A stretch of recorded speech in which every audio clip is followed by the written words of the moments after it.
क्या हुआ जब केदारनाथ में खुदाई के दौरान नासा के वैज्ञानिकों को जो मिला उसे देखकर आपके पैरों तले जमीन खिसक जाएगी। दोस्तों, कहते हैं भगवान अपने भक्तों की परीक्षा जरूर लेते हैं, लेकिन कभी भी बुरे वक्त में वह अपने भक्त को अकेला नहीं छोड़ते हैं। और आज की यह घटना हमें इसी बात को समझाने वाली है। आगे बढ़ने से पहले बाबा केदारनाथ के सच्चे भक्त इस वीडियो को लाइक करके के कमेंट बॉक्स में जय श्री केदार जरूर लिखें और आप कमेंट बॉक्स में बताएं क्या इस साल आप बाबा केदारनाथ के धाम जाने वाले हैं। लेकिन दोस्तों, बाबा केदारनाथ के कपाट 6 माह के लिए बंद होते हैं और 6 माह के लिए खोले जाते हैं। साल 2024 को 10 मई 2024 के दिन बाबा केदारनाथ के कपाट खुलने हैं और कई कट्टरपंथी भगवान शिव के प्रति अति लोगों के मन में ऐसी आस्था देखकर हैरान हो गए हैं। बाबा केदारनाथ के दर्शन करने के लिए भक्तों की भारी भीड़ हर साल उमड़ रही है।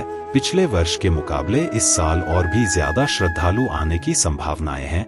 लेकिन दोस्तों, अगर लोगों की संख्या बढ़ेगी तो सामान्य से बात है, केदारनाथ मंदिर के आसपास व्यवस्था को भी ज्यादा सही करना होगा और दर्शन की व्यवस्था को भी बढ़ाना होगा ताकि ज्यादा से ज्यादा भक्त एक दिन में भगवान केदारनाथ के दर्शन कर सकें। और इसी मुद्दे को गंभीरता से लेते हुए उत्तराखंड की सरकार ने एक ऐसा कदम उठाया है जो उनके ऊपर ही भारी पड़ जाएगा। इस बात का उन्हें अंदाजा नहीं था। ऐसा कहते हैं, जब इंसान भगवान बनने की कोशिश करता है तो भगवान भी उसे दिखा देते हैं कि वह केवल एक सामान्य इंसान है जो उस ऊपर वाले के हाथों की कठपुतली है।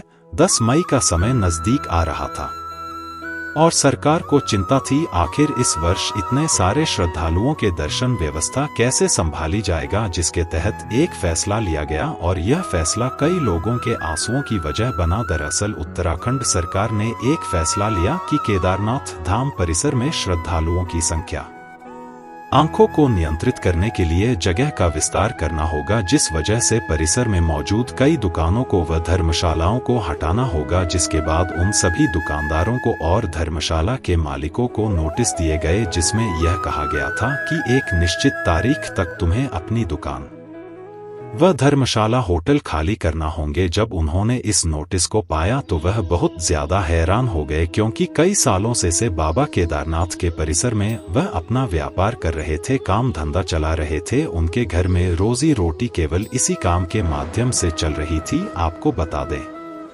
उत्तराखंड देवभूमि है जहां के अधिकतर व्यापार भगवान से जुड़े हुए हैं।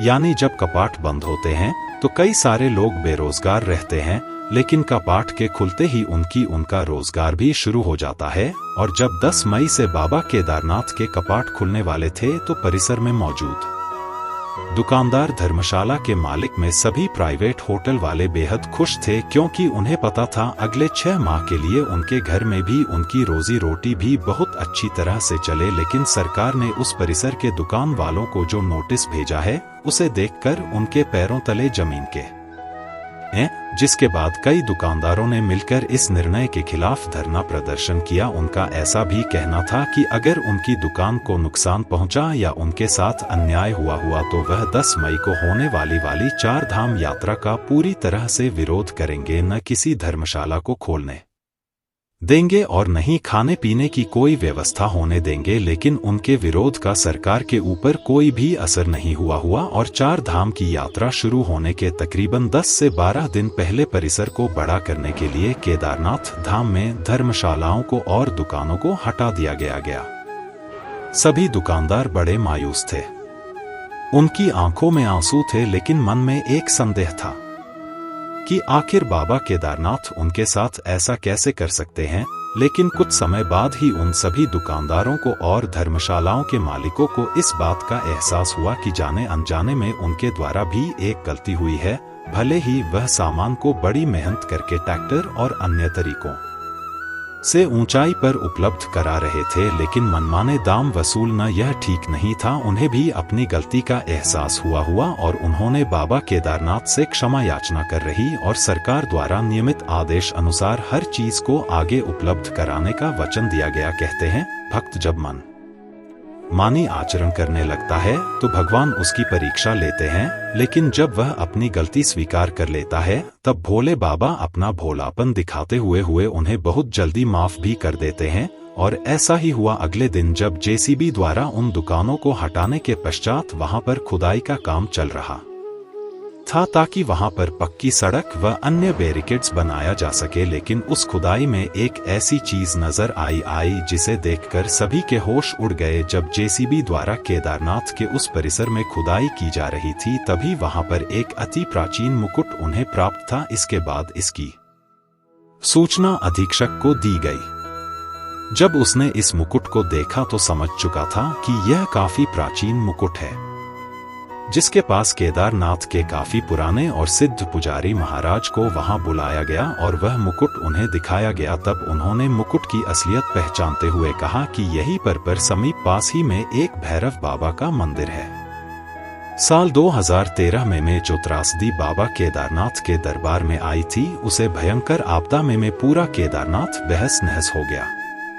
लेकिन मंदिर के पीछे भीमशिला रुक जाने की वजह से केदारनाथ मंदिर का बाल भी बाका नहीं हुआ। इसी बात की चपेट में वह भैरव मंदिर भी आया था। बाबा भैरवनाथ को तो कोई नुकसान नहीं पहुंचा लेकिन उनका मुकुट उस बाढ़ की चपेट में आकर कहीं गायब हो चुका था और आज इस खुदाई के माध्यम से वह पुनः होना हम सभी के सामने प्रकट हुआ है। इसके बाद लोगों का कहना था कि इस जगह पर दुकानों का हटना और खुदाई होने के दौरान इस मुकुट का मिलना यह सब कुछ बाबा केदारनाथ की ही लीला है। इसके बाद पुनः उसे मुकुट का शुद्धिकरण किया गया, पूजा पाठ की गई और समय के भैरव मंदिर जाकर पनाह से भैरव बाबा को समर्पित कर दिया गया। लेकिन दोस्तों तो आखिर इस पूरी घटना में पुनः उन दुकानदारों व धर्मशालाओं के मालिकों के साथ न्याय कैसे हुआ यह बड़ा जानने का विषय है, तो वीडियो के साथ अंत तक बन रहे। दरअसल बाबा भैरवनाथ को पूरे केदारनाथ धाम का रक्षक कहा जाता है। कभी भी केदारनाथ धाम में कुछ भी गलत होता है रहा है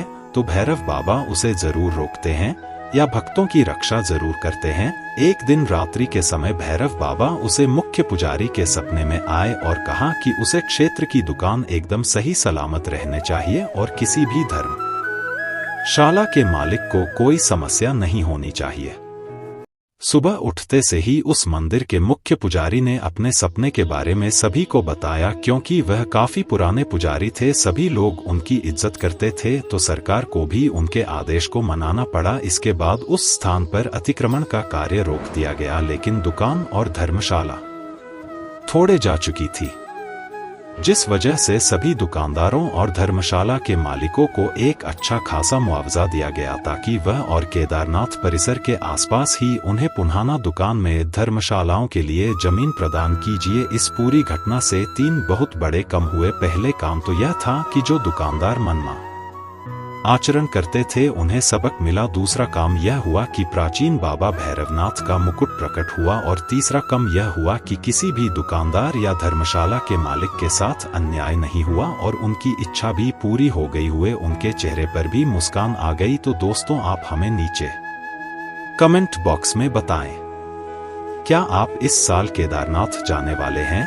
यह घटना से आपको क्या सीख मिली नीचे कमेंट बॉक्स में बताइएगा। वीडियो पसंद आई हो तो लाइक करें और साथ ही हमारे चैनल को सब्सक्राइब करके बेल आइकन को प्रेस कर लें ताकि आपको हमेशा ऐसी सत्य चमत्कारी घटनाएं देखने को मिलती रहे। अभी के लिए आप सभी दर्शकों को